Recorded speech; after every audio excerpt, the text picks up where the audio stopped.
Where'd you go to? So, welcome to the Awakening podcast, and we're live. We're live on YouTube. We're live on Facebook, maybe on Rumble. Not sure because I can't check it. I want to stay in the conversation, but I'm here with Arnold for another perspective. And before we tell you what we're going to discuss this week, there's a lovely picture for those watching on video.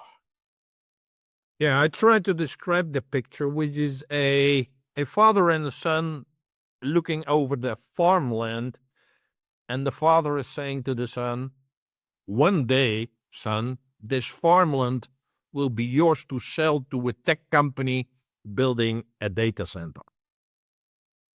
That is kind of ironic because this is happening as we speak, and is happening everywhere. And a data center obviously uses much more electricity than a farmer does. And in most, I know, Western European countries, electricity is very hard to come by. There's a waiting list and whatever. But somehow these tech companies building data centers, they don't come on the waiting list. And you know, these data centers are huge consumers of electricity, and that's what's happening. And the farmers are not making any money because their margins are absolutely lousy. So they're happy to sell. But it means, where does our food come from if there are no farmers anymore? And a few weeks ago, I shared that only in the UK, 6,000 farmers were gone. So it's like, that brings us to the dystopia of like, yeah, we got to eat insects and everything else, and that's where they're moving towards. And it's not good that these farmlands are disappearing. So that's why I shared this picture for introduction today. So, news: Trump and Putin. That was in Alaska. Europe is rising. Roblox bringing a dating app or feature into a child's game, and human brains are connected.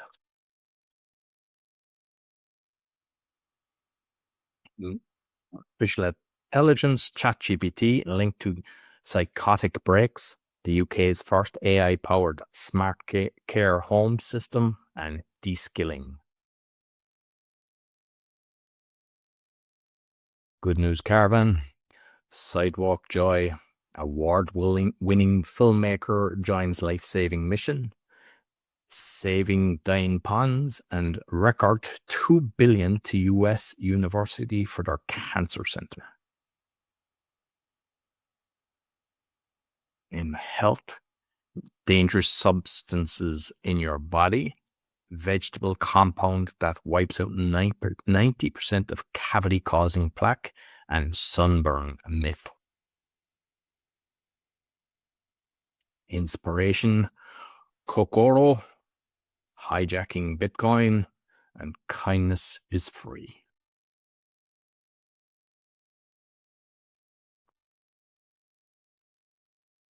So you can help the show. We put a lot of time. We've mentioned it weekly, but we actually, it's more than a day each. I mean, when you look at all the stuff that's doing between editing and sharing it everywhere, but we've also a lot of costs between streaming services, calendar services, lots of different things. And there's ways that you can help. You can actually buy me a coffee or orange juice for Arnold. He doesn't drink a coffee. And there's different ways of doing it. There's PayPal, there's Ko-fi. You scan the QR code, and it just helps us to do this because we're putting so much energy into this. We're in a lot of groups. We have to decipher what's right and what's wrong. Lots of things this week I went in and I was like, oh, that's interesting. And I found out they weren't true. And unfortunately, people are just sharing stuff. And that's not saying that we mightn't get it right sometimes, but we'd be the first to put our hand up and say, hey, we were duped. But we have to research a lot to try to make sure we're getting you the right information. So you can go to awakeningpodcast.org/support, or if you're watching on video, just take a picture, scan the QR code, and a $5 donation monthly would greatly be appreciated. Yeah, going to the Trump-Putin thing, we discussed, I think already on Tuesday of last week, is like, oh, we're going to put that as the major item on the list to discuss today. But then the outcome was not well, something to be excited about, let me put it like that. But I said, no, I still want to discuss it because there are some weird things. And the main weird thing here you see a picture, and normally I put this picture in because normally you don't see the translators. So I assume that one speaks English and the other one Russian, and there are these translators, which I think is a very, very challenging job in itself. But I didn't want to talk about the translation. I want to talk about, because everybody's talking about is like, is there going to be a ceasefire? Is there going to be peace between Russia and Ukraine? And now people are disappointed because, well, at least immediately it's not going to happen. But that's weird. It's weird. Why is it weird? Because there's a war between Russia and the Ukraine. So if you want to get peace, at least you should have Russia and the Ukraine involved. So where's the Ukraine? And if you have a dialogue between two parties who are at war with each other, you normally have an independent, neutral outsider facilitating the meeting. That's happening in the past where they had people from like Norway or Switzerland or Qatar. They say, hey, we hold this conference and we facilitate this meeting between the fighting parties. Or in this case, if the US wants to be involved, well, number one, you should have Ukraine involved, but why not also invite China? Because those are, well, I consider the two world powers are China and the US. But that's not the case. But nobody's talking about this. So, and my question to you is, why? Why is nobody talking about it? Or why is nobody using their common sense? Or maybe I say something stupid, but please let me know. But it's like, it's really crazy. It's weird. Yeah? And that's why there are no, well, I think that is why there are no results, because Trump, although he thinks he's the master of the world, he cannot make decisions for Ukraine. Although he thinks he can, but he can't. So anyway, that is what I wanted to share about the Trump-Putin meeting. Anything you would like to add? Yeah, well, I mean, I totally agree with you. It's strange that, he wasn't there. But if you look at, I mean, they're selling all the armaments, they're bringing all the armaments to Ukraine, America. So that means they're Not independent. Yeah, they're at war with him. If you're giving him a gun to shoot me, you're my enemy, And then they have BlackRock coming into the contract to rebuild it, and it's not as if it's here's a donation. It's like there's clauses attached. So this to me looked like, let's decide how we're going to break up the Ukraine and who's getting what. And yeah, I mean, there was no real outcome. And the one thing that I think is pathetic, and you see it all the time, it's all a power struggle. It's like they shake the hands and one guy is pulling the other guy over and then he's tapping on. That's all pathetic. It's like someone thinks that they're more powerful than you because I've done a certain maneuver in a handshake. That's going on all the time. When I see that, I think, you're pathetic. If you think you can squeeze me or pull me towards me or just tap me as if like good little boy, which they do, it's pathetic. And I think how people think that's showing your strength, that's showing your weakness when you have to do things like that. Absolutely. And yeah, well, so this is clearly a story to be continued. Exactly. So what is happening in Europe? I've been keeping you guys informed, and there are things, well, I don't know, I wouldn't label them positive or negative. I don't know. But what's happening now is there has been, to the left, you see Marine Le Pen, who is, I think she is under home arrest at the moment. So this picture seeing her is not correct because I think she's not allowed to leave a room. But there were a polling happening in France about her party, which is called the in party is now 18% ahead of Macron's party. 18. So, although she is under home arrest, whatever, clearly the French citizens are in favor of her.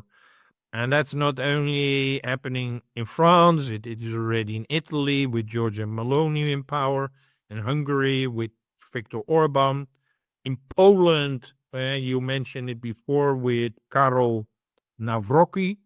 Actually, I saw a video this week where he's the new elected president, and he entered a football stadium, and the whole stadium started to cheer. Well, I can tell you that won't happen in the Netherlands. You know, it's like so there's something happening. There is still in Romania where Josh Simeon and the other guy, they didn't win the election, but they're extremely popular. So it's clear that people want sovereignty. They want sovereignty about their own countries, and they reject the globalist control. Well, it might be a good sign that the tide is turning, that people are like, hey, we don't want to be clones of the EU. We are in favor of our own people and our own countries. So there is something shifting. Definitely. Yeah. Same in the UK as well. A lot of people are kind of standing up to it, and they're, realizing. And even on because I wasn't going to cover this, but I'll just mention it since you're talking about that. But on the sovereignty, I just saw it the other day, and I must listen to the show because they mentioned she's been on a podcast. But somebody went in and they said in the court, I'm the living soul woman. And she got the judge to acknowledge that. And apparently the judge afterwards hugged her and was delighted that she did this and acknowledged it. So the case got chucked out. And that's something that I'm covering a lot on the show with sovereignty and things like that. And that kind of thing will make a massive shift as well. So I'll try to cover that next week in more detail because it wasn't released. It's only new information. It was only last night that I saw that. So I was trying to find it. So it hasn't been released, but it's a very good, interesting one. So Roblox. This is an interesting one. Traditionally known as a gaming platform popular with kids and teens, is actively working to expand its appeal to adults. The company's CEO, David Baszucki, has publicly stated multiple times that he envisions Roblox as a place where adults can meet and even date in the metaverse.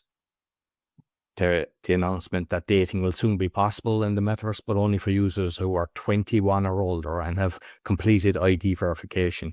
This is part of a broader push to make the platform for socializing and relationships among adults, not just gaming for younger audiences. The dating features are expected to be age-gated, meaning only verified adults will have access. The idea is to allow users to go on virtual dates and potentially form real-life relationships, all within a safe, controlled environment. There's under 13s, 38%, 13 to 17s, 33%. This is something that's scary, and you want to make sure if your children is on this, because there's a lot of pedos out there and they go to things like that. People can hack the age verification. There's people, they know how to manipulate children and everything. And if they're bringing this into this game, you don't just let your child have his device and go on the computer and do what they want. I would take them off it. This is dangerous, very dangerous. This absolutely links to something which I'm going to mention under the AI topic, but I would like to add that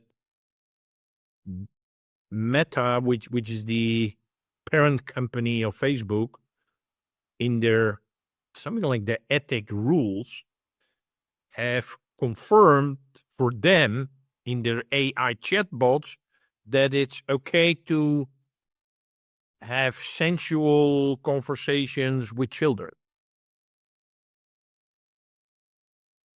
And there was something else about it, but they thought it like, that's okay. Yeah, so they are now confirming that these chatbots are having huge impact on any relationship. And well, the younger you are, the more vulnerable you are. But the meta guys say that's okay. Yeah. So all the more this conforms with, well, this is even for a younger audience, but the same is true for Facebook and everything else. It's like,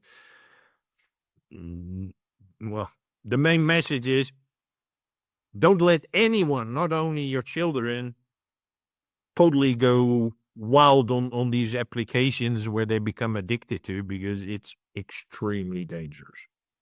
And the thing is with these PlayStations as well, I remember my son had got one that it was a present that was bought for him.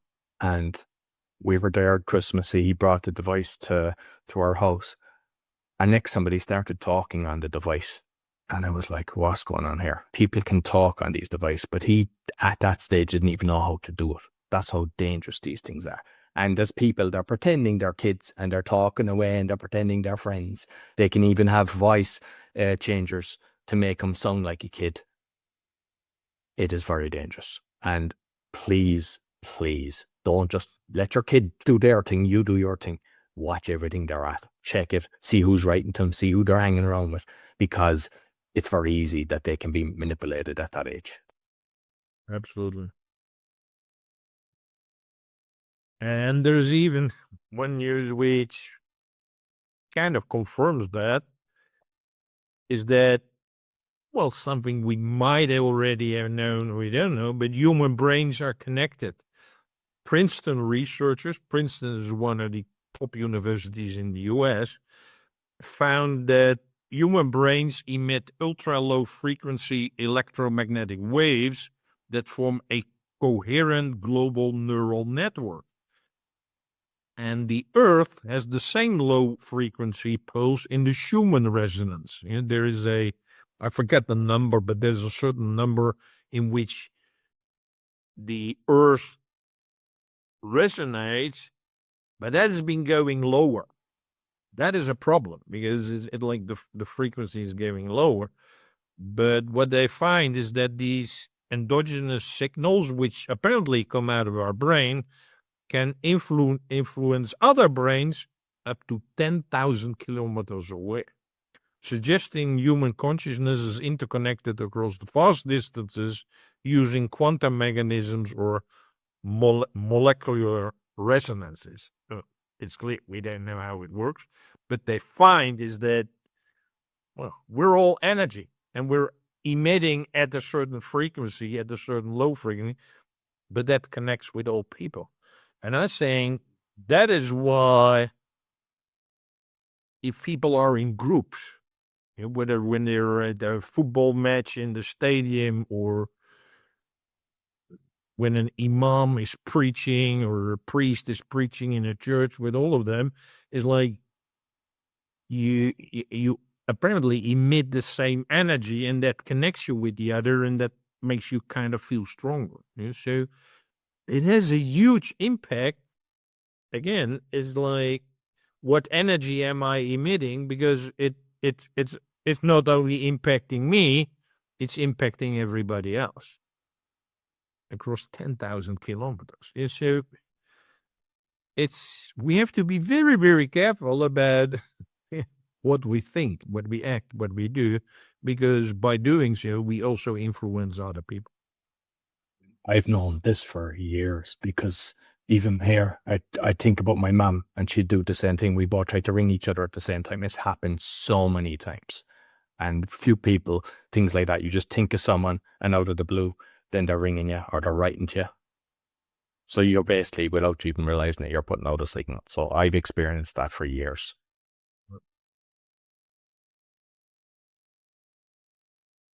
AI. ChatGPT linked to Psychotic Breaks. But before we go there, I want to talk to you about brain fitness. It's been clear for people who are following our show for the last months or even year, is that it's really crucial and Roy just shared the example of Roblox, that we have to keep our brain fit. And not only our brain, but also the brain of our children and of our loved ones and everybody else. Because otherwise, we're very, very negatively being influenced as a negative influence on our health in the next thing. I will mention that. But what we do with brain fitness is just like with body fitness, is like you continuously have to work on both fitnesses to keep yourself being able to function in this very challenging society. So what we do with Brain Gym, we offer you master classes that are videos around specific topics like your uniqueness, relationship, building habits. We have a training program to help you from fitting in to flying out. And a new book has just been released about the adventures of a doctor called Alfred Moore, who is changing from a very traditional role in a hospital to being a social entrepreneur. And we hope that that is a good example for you and your work and your life as well. Those that we're watching, all you have to do is scan the QR code or go to braingym.fitness. So, ChatGPT has been linked to psychotic breaks in heavy users. It's now been confirmed what I've been saying for weeks. And I get the response from people like, Arnold, you're negative about AI. No, I'm not negative AI. It's got good things, which are very helpful, but it also has a dark side, and people want to ignore the dark side or not address it like it's not there. And that is was the topic of last week. We share missing information with you. This has been missing. It's like we do like the AI is better than sliced bread. It's everything gonna do everything. Yes, true. It can help with a lot of things, but it can also ruin your brain and even further going into psychotic breaks, because multiple reports have emerged linking extended ChatGPT use to serious psychological crisis among users, with cases documented of individuals developing delusions, paranoia, and experiencing psychotic breaks that led to involuntary psychiatric commitments and job losses. This phenomenon called ChatGPT psychosis has gained significant attention after a Danish psychiatrist in 2023 warned about this. Well, it's like all these things, when you warn, people don't listen. But the doctor, his name is Søren Dinesen Ostergaard, predicted that AI chatbots, and that's what we were just discussing under the Roblox topic and everything else, and the games what Rose said, is that AI chatbots could trigger psychosis in vulnerable individuals, particularly when the bots validated far-fetched ideas. In August 2025, which is now, he noted that traffic to his original article, which he said 2 years ago, jumped from 100 to over 1,300 monthly views between May and June, coinciding with increased news coverage of real-world cases. This is really happening. And this is not just me or us saying this. No, this is a doctor who's done research, everything around it. Then he sees the people. It's like, these things are happening all the time. So, and think about what I just said about the Meta, the chief, I think, ethicist officer, saying it's fine that a chatbot shares sensual information with your children. I wonder, does Zuckerberg allow his children to talk to adults? You can be sure not. Absolutely.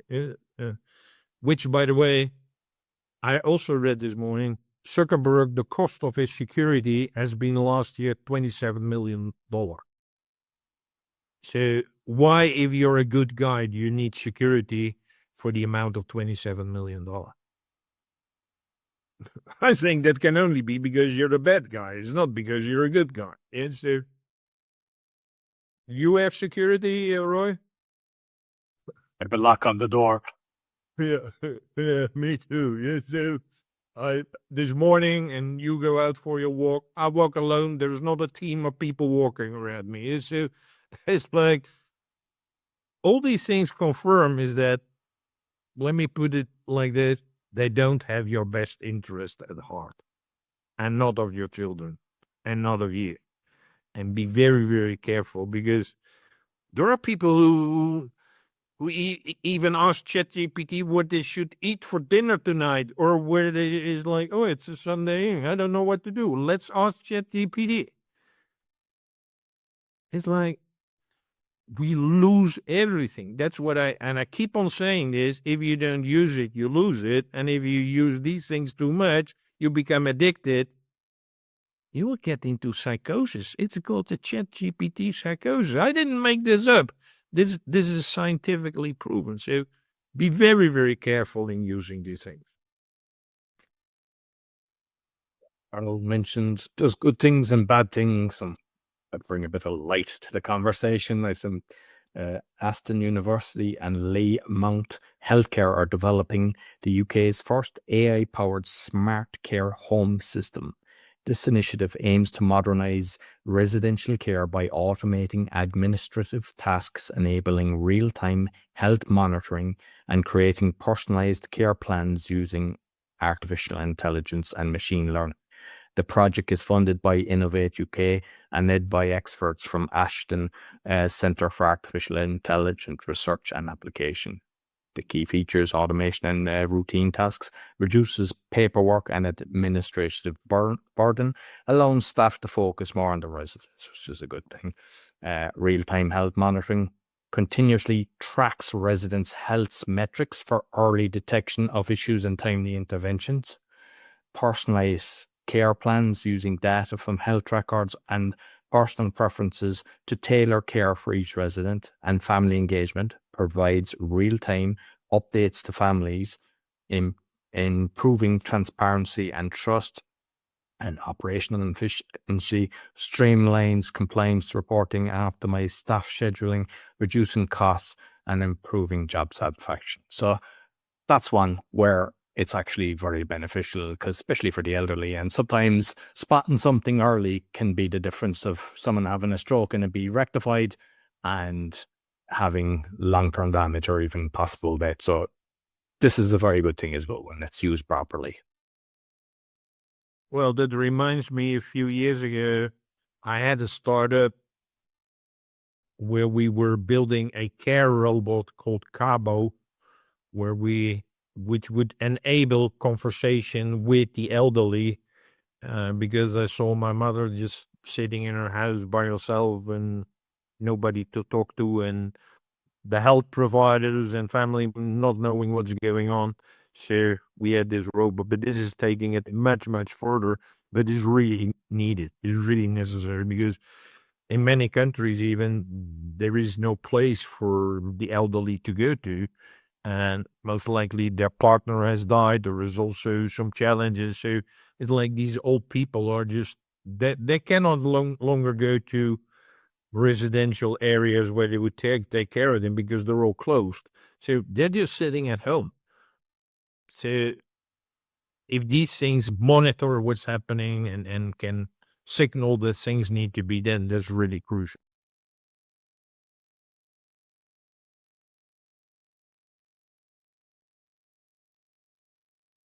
I've been saying, and I keep saying it, if you don't use it, you lose it. And here's a groundbreaking study published in The Lancet. The Lancet is one of the most prestigious medicine journals. It's very, very prestigious. And it has provided the first clinical evidence that the regular use of AI can cause healthcare professionals to lose essential skills, raising urgent questions about the widespread adoption of AI. The research, conducted by Dr. Marcin Ramanisik from the Academy of Silesia in Poland, and colleagues examined 1,442 colonoscopies performed by experienced guys of 4 Polish medical centers between 2021 and 22, and the study compared the doctors' performance before And after the introduction of AI-assisted police detection system, revealing a concerning trend that researchers termed de-skilling. This is optima forma. If you don't use it, you lose it. So the doctors were not doing this, well, where you see this picture where this guy is doing something himself. If you stop doing that, you lose that skill. So it's not like, oh, this is not happening to me or whatever. No, this is proven. It's in 4 medical centers in Poland. It's like, this is not like, Arnold, that's what you say. No, this is research which proves that it happens. Well, I'm going to repeat myself very shortly. When I was at high school, I had 6 years of German. I was totally fluent after 6 years. I could speak it. I could write it. I could translate everything. Yes, for me, it wasn't like Dutch, but it's very simple.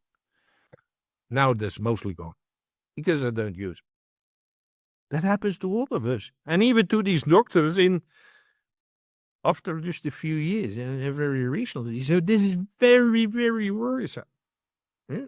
So it's happening everywhere. And like, that's why you need to keep on using this. And I didn't know the term de-skilling, but well, I like it. I like the term because it's a very good term, because that's happening. I've been sharing like this happening with your reading skills, with your writing skills, with everything. So there's a large scale de-skilling going on at every level. I think it will impact lawyers and everybody. So I say, folks, don't do it. Use this stuff occasionally or maybe to check your own work, but do your first analysis yourself and then see where the system comes up. Right? So you still are like, no, yeah. I just mentioned I published a new book. Everything I wrote myself. Nothing was written by AI. And I'm pretty sure if I didn't do that, I will use my capability totally. So please keep on using your skills. And it doesn't matter what type of skill, whether you're a doctor, a writer, a lawyer, a student, keep on using those skills. Like we go to school at 4 in Ireland, and I was in school until 17 with Irish. Forget it all. All I remember is the prayers. We had to stand up and say a prayer. I remember that off by heart. But even my son, he's interested and he wants to know some words and stuff like that. And a lot of them, he'll ask me something simple and I can't remember it. And we've kind of touched on it a good while back, but even on phones and stuff like that. There was a time when I was working that was around 94 or something like that. I was working for a construction company. I had a phone book and I remembered all the numbers. I didn't even have to open it. I could do them all.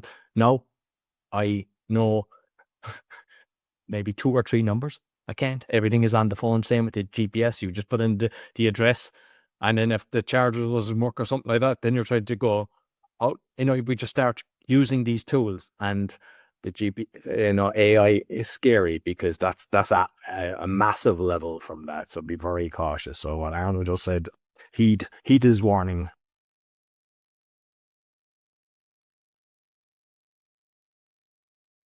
But like you're used from us, we still have some good news. We start with the site.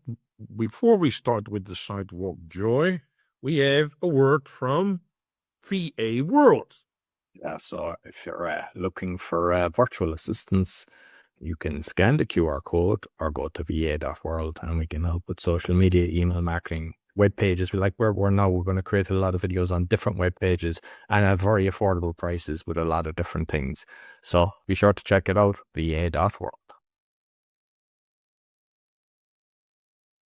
So Sidewalk Joy, what is that? It's an initiative in the city of Portland in Oregon in the US. And Portland is I would say, a very modern, advanced society, very social. There's a lot of things happening. Here you see a picture where there is a lady showing a Dino exchange, but it's transforming neighborhoods into outdoor galleries Yeah, because this lady is clearly standing in her garden, where they in these outdoor galleries are filled with mini libraries, sharing books, trinket swaps, and art displays inspired by a sense of community. So artist Rachel Harms Maland turned her yard into a whimsical playground of installations, from toy dinosaur exchanges to pollinator seed libraries, as a way to spark joy and connection. So, with an ever growing Sidewalk Joy map across the city, so you can look where these things are in. Portland is a pretty big city. Anyone can embark on an adventure through over 130 quirky spots, including hand cranked music boxes and a wishing tree adorned with heartfelt notes in 2013. So it's really easy for us to picture physical destruction. It's hard for us to picture intangible worlds, points out. But the map of sidewalk creativity has gone global, and it encourages others to create playful expressions of sharing the human spirit in their communities. So I think this is a lovely experience where you make neighborhoods more lively, more open, more sharing. And if you ever walk and you meet them, you can talk with people, you can connect with people there. And I think that is really extremely important. Yeah? So instead of using your phone and sending a couple of emoticons, talk with this lady about your passion for dinosaurs. Yeah? I A think beautiful. a child, your children will be delighted to go out and look at something like that. And when you're doing that, they're not on their devices. That's very important. Absolutely. Al Churchill is an award-winning filmmaker and videographer based in Gloucester, UK. He's partnered with Donate for Defib to help share real stories of lives saved by defibrillators. The collaboration aims to use the power of film and storytelling to highlight the life-saving impact of defibrillators and to inspire communities to support wider access to these devices. The project involves capturing and sharing personal stories from individuals and families whose lives have been directly affected by the availability of the defibrillators, underlying the tangible benefits of having these devices accessible in public spaces. The Donate for Defib is a community-driven initiative in Weston-super-Mare, UK. So that's where I got the graphic from. So those that are interested, they can see the website and just scan the QR code. Dedicated to increasing the number of publicly accessible defibrillators in the area. Their mission is to ensure that no one in the Weston-super-Mare is more than a 3-minute walk from a life-saving defibrillator.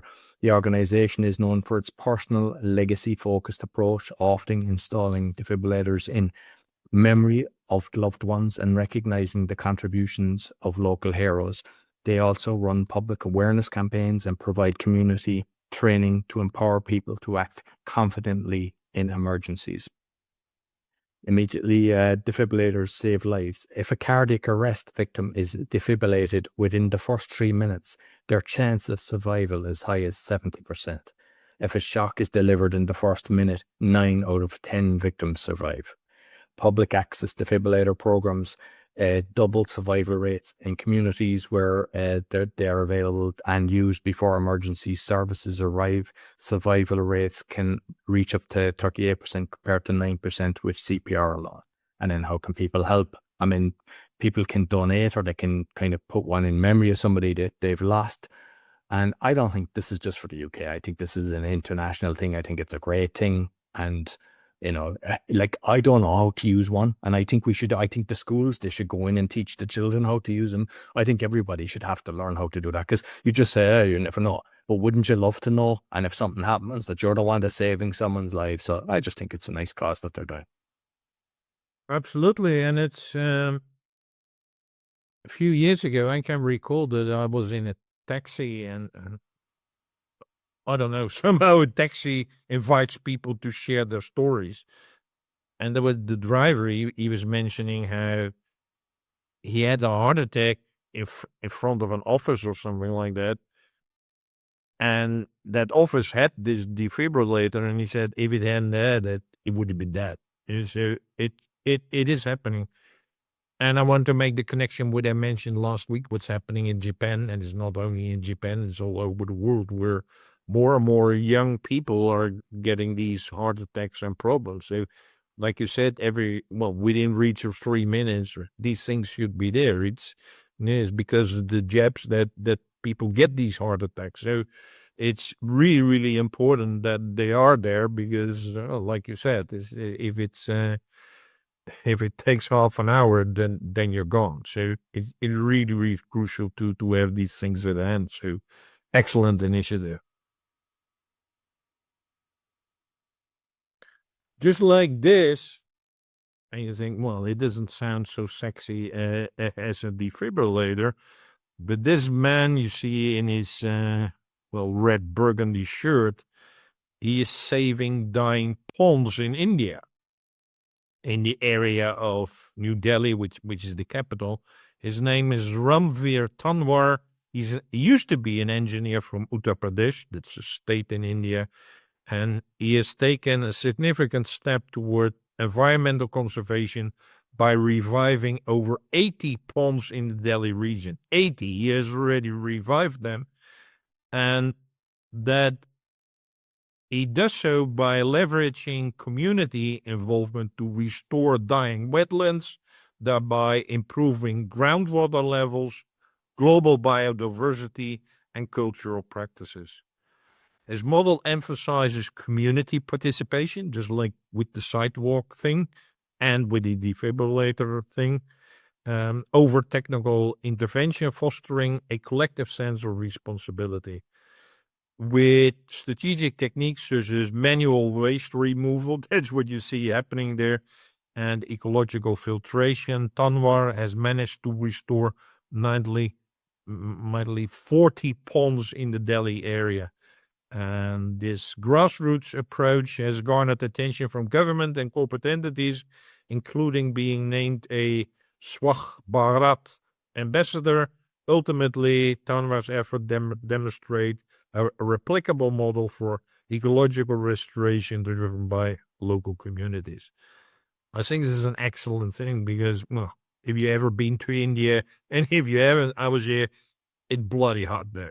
So especially out of the rainy season, it's in the Delhi area, it's between 40 and 50 degrees Celsius. And the problem is water. I shared it before. Like, so that's why maintaining these ponds and getting the water level and, well, getting it in the rainy season that there's water in it and everything is really, really crucial. So another show and another example of what we are trying to emphasize in this Good News Caravan today is like, we should take responsibility as a community and act as a community and do things ourselves because, well, for obvious reason, the government is not doing it. So you have to take things in your own hand. It's your own future and the future of your family and your children. It's like this guy's doing. He quit his job to do this. He didn't get paid for it. It's like totally incredible the work what he's doing. But that's work that you and I could be doing as well. Like Roy just said, it's like, hey, maybe you should follow a training to use a defibrillator. It's like, take things in our own hands. Take back control. That's what these initiatives are showing. The thing is, when you get the community involved, it stops people then kind of just dumping and everything and not having respect. They all take pride in it and they'll watch for the person that doesn't respect it. They'll put them in their place because they know the sweat equity they've put in to make it and they appreciate what's the benefit from it. That reminds me that there was on Friday. On Friday, there's in the Dutch football, Americans call soccer competition, there's a team which is now playing in the highest league, which has been out of the highest league for 41 years. So it's a very new thing. But on Friday, they had an initiative where they asked volunteers and spectators to clean the stadium. So, because the stadium hasn't been many spectators, so, well, it had become dirty. So people were just going there with buckets and brushes and everything. and they clean the stadium. So it's like, we can do so much if we well, use our hands and our heads and our love for, whether it's football or the ponds or the dinosaurs or the heart, people caring with heart problems. We can do it. We can do it ourselves. You'd actually see that in the Olympics. I think it was Japan. They're all going around with their bags, cleaning up after them. And you see others that are just dumping the rubbish. And it's like how a culture and a society, how one can be totally different to the others. And they should just learn from it and say, this is how we're doing it. Not to accept that, hey, just dump all your stuff and someone else will come along and clean it. It's disgusting when you see it like that. Absolutely. So in August, just this month, Phil Knight, the co-founder of Nike, and his wife Penny made headlines by donating a record-breaking $2 billion to the Oregon Health and Science University Knight Cancer Institute. This historic gift is the largest ever given to an American university and is poised to double the size and impact of the Knight Cancer Institute, positioning it at the forefront of global cancer research and patient care. The expansion, the Knight Cancer will double in size and become a self-governed entity with its own board of the directors. The autonomy is expected to accelerate innovation and allow the institute to pursue its mission with greater agility. I mean, we know about like how, bureaucracy and all that kind of stops a lot of things getting done. So that's a good thing.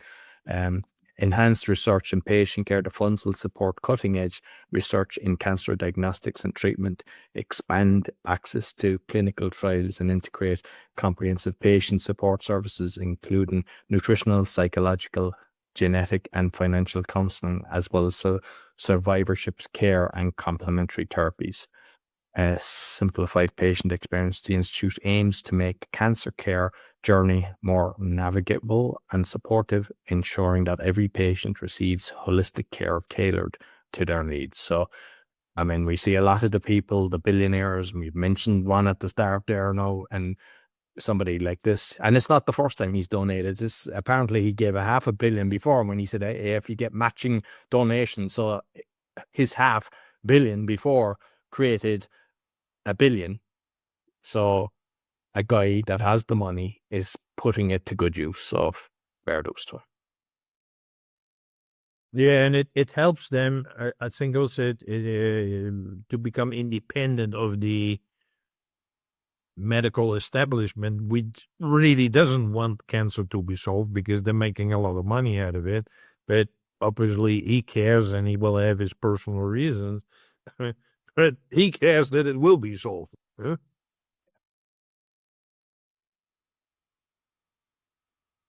Health.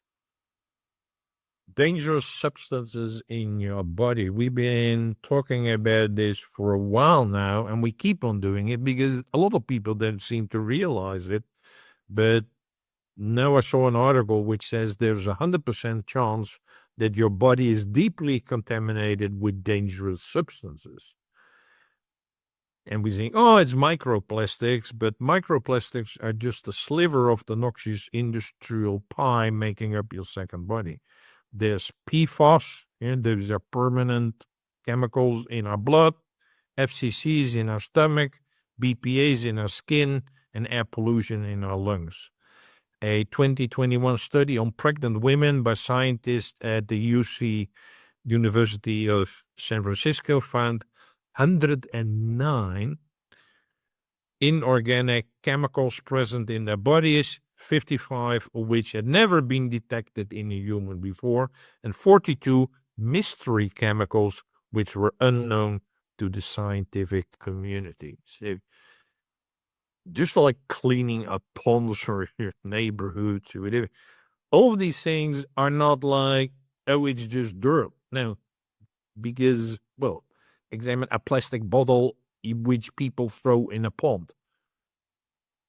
It destroys the pond, but it also, because when it starts to pull apart, this stuff gets into the air, you breathe it into your body. And so, and that is true. And I shared this picture with all kinds of toxin.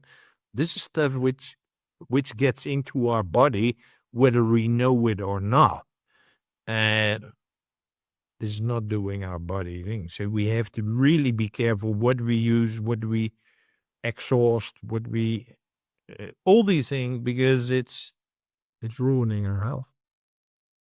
So I had an interview this week. It hasn't been gone out yet, but it should be kind of midweek because there's a lot of editing involved.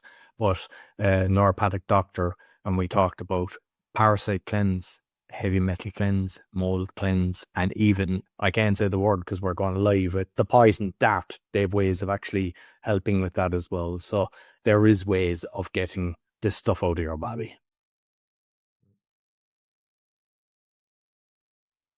So vegetable compound that wipes out 90% of cavity-causing plaque.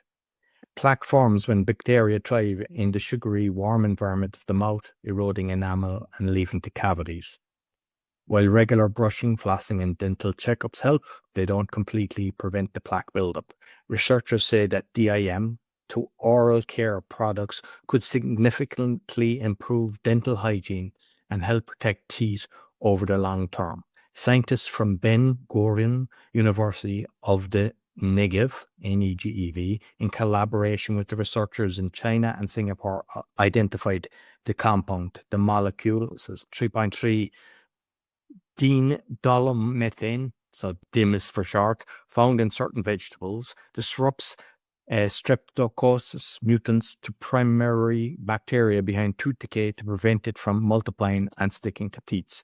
In lab tests, DIM reduced bacteria biofilms by 90%, offering a promising low toxicity option for boosting the effectiveness of toothpaste and mouthwash.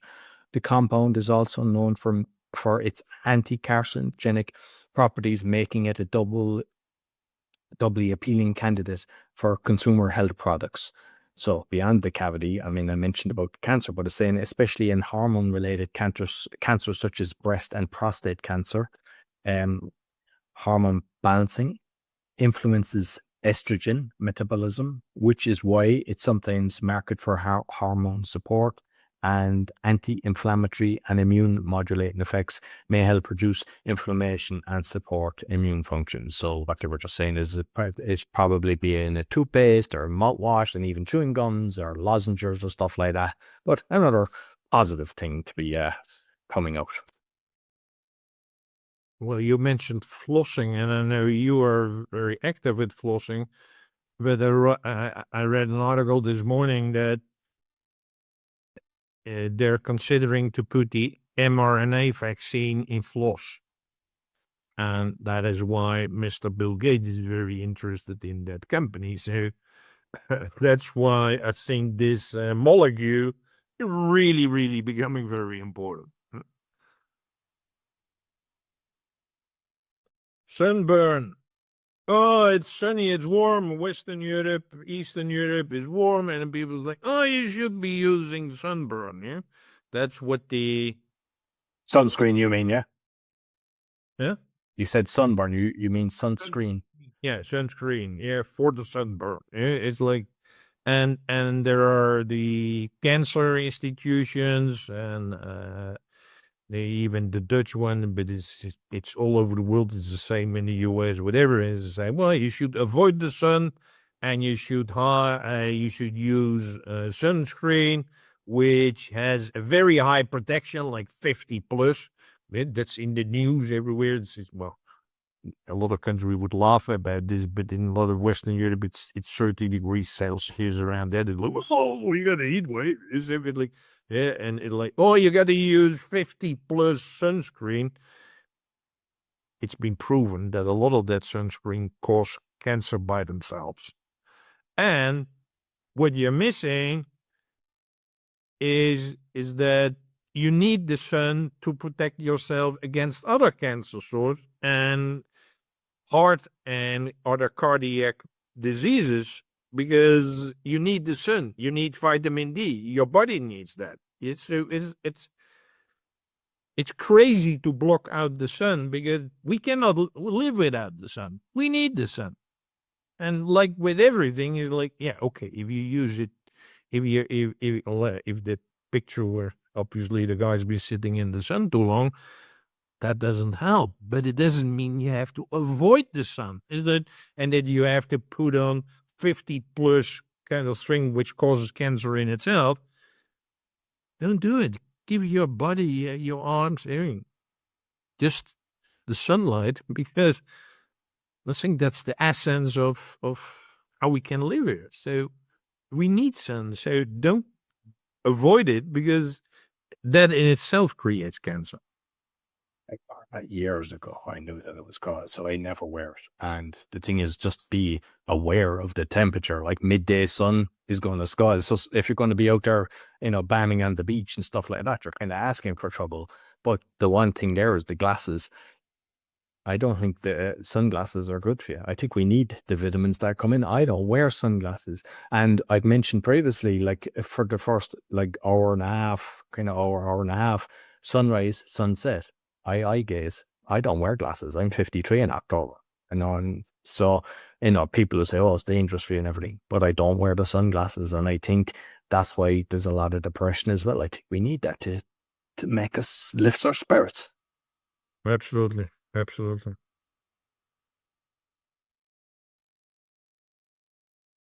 So some inspiration, and we're starting with a difficult word, Kokoro. Had you heard about it, Roy, or not? Well, I mentioned it to you before. Well, I'm just surprised that I actually pronounced it properly when I was talking about what we were covering at the start. Kokoro, well, I don't even know whether I pronounce it correctly. It's a Japanese word. So to the right, this is the way you write it in Japanese. It's a very common use term in Japan, but I'm referring it in case of the book of Beth Kempton. It's called Kokoro, Japanese Wisdom for a Life Well Lived. Highly recommend this book. And she has, it's got many applications and use, but she has come up with a definition which I would like to share and read for you, because it's really important and really very useful. The Kokoro is the intelligent heart. Coming back to and talking from a brain fitness perspective, we have a heart brain. Not a head brain, a heart brain, and a gut brain. We have 3 brains. This is talking about the heart brain. The Kokoro is the intelligent heart, which communicates our innate wisdom and responds to the world in the present moment in the form of felt impulses. It's the source of our innate wisdom, the wisdom we carry deep within, which is untainted by societal pressure, expectation, and other people's opinion. Well, I wish I could have written that myself. It's really beautiful. And I highly recommend read the book. I'm not getting any money from it. It's read that book. But also, more importantly, listen to your heart.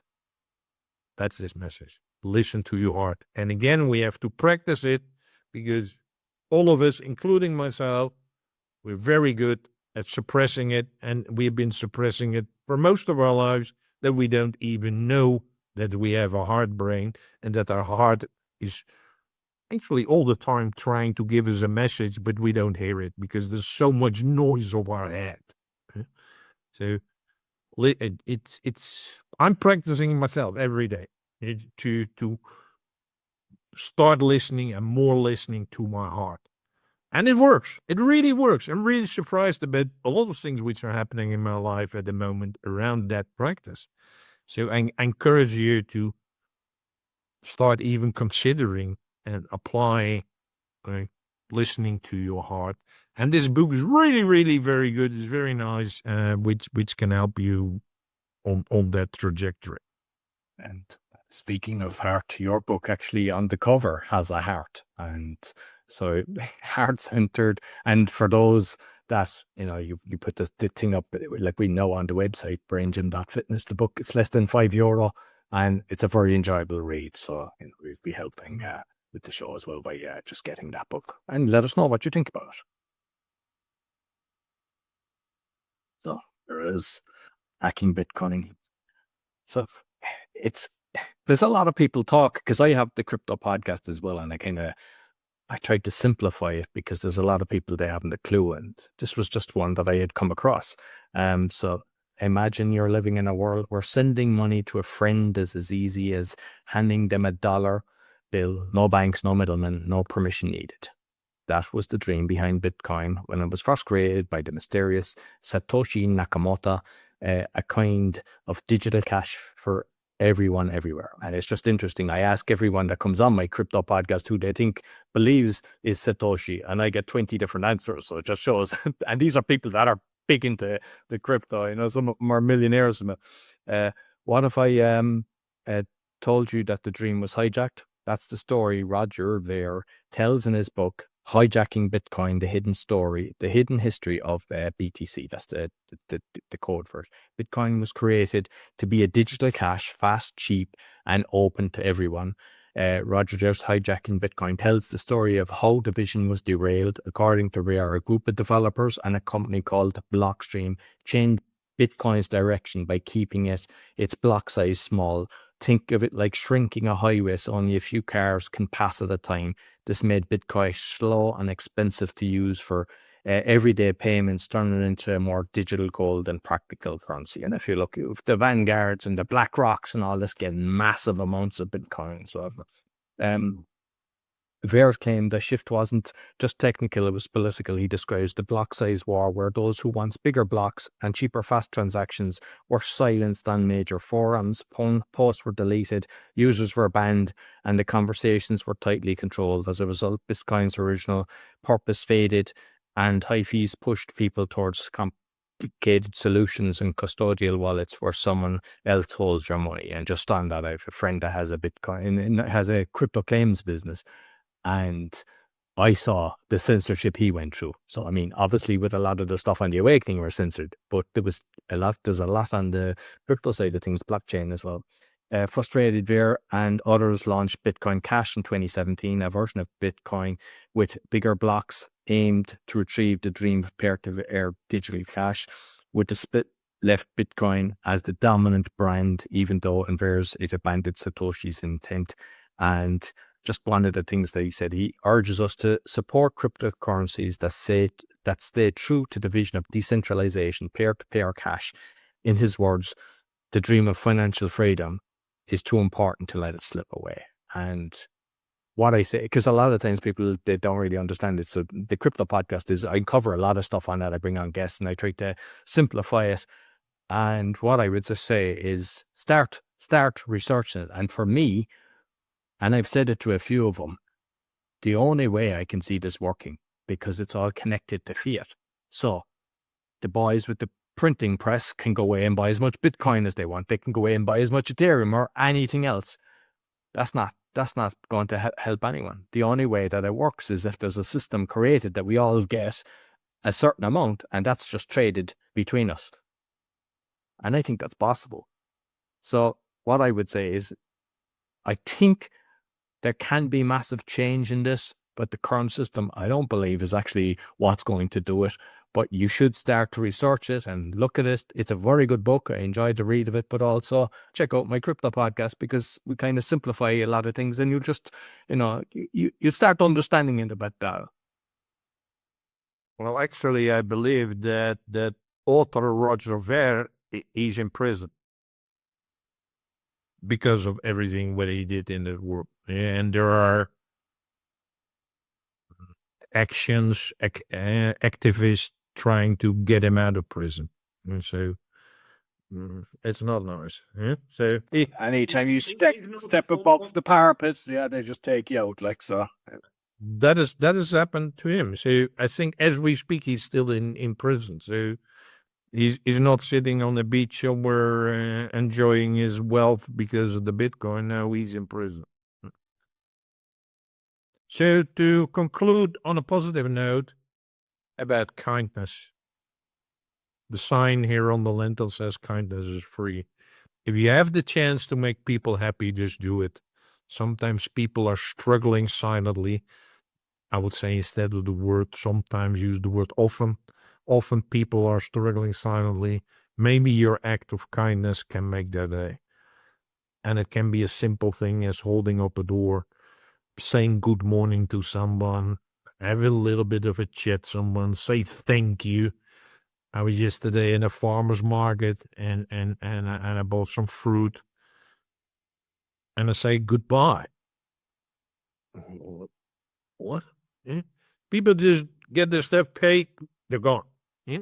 And like they don't say thank you, goodbye, have a good day. Yeah. So I said goodbye. I don't speak Romanian, but it's like, oh, thank you. Yeah. So it's like these small things we can all do, and it creates happiness on both sides, on the receiver and on the sender. Yeah. So be kind, folks. Try to do something kind today and this week, and we'll talk to you next week.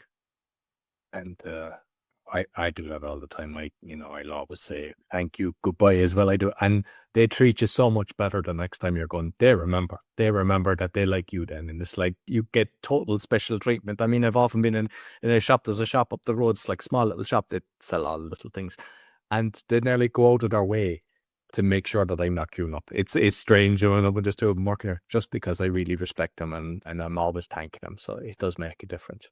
So for those that have been watching live, I'm not watching this on the stream thing. I'm doing it on Zoom and it's going to different things. So if you've been writing comments, we'd be checking that later. I don't want to be doing it as we're doing it because I can't stay focused because we connect on all the different things, all the information that I'm saying. Arnold doesn't know about it and I don't know what he's going to talk about. So we're getting our honest reactions to the topics we're doing. But if you make comments, we'd always go in and read them and check them. And thanks for listening. And you'll find everything on awakeningpodcast.org. Just scan the QR code. You'll find everything that we've discussed. Until next week, take care.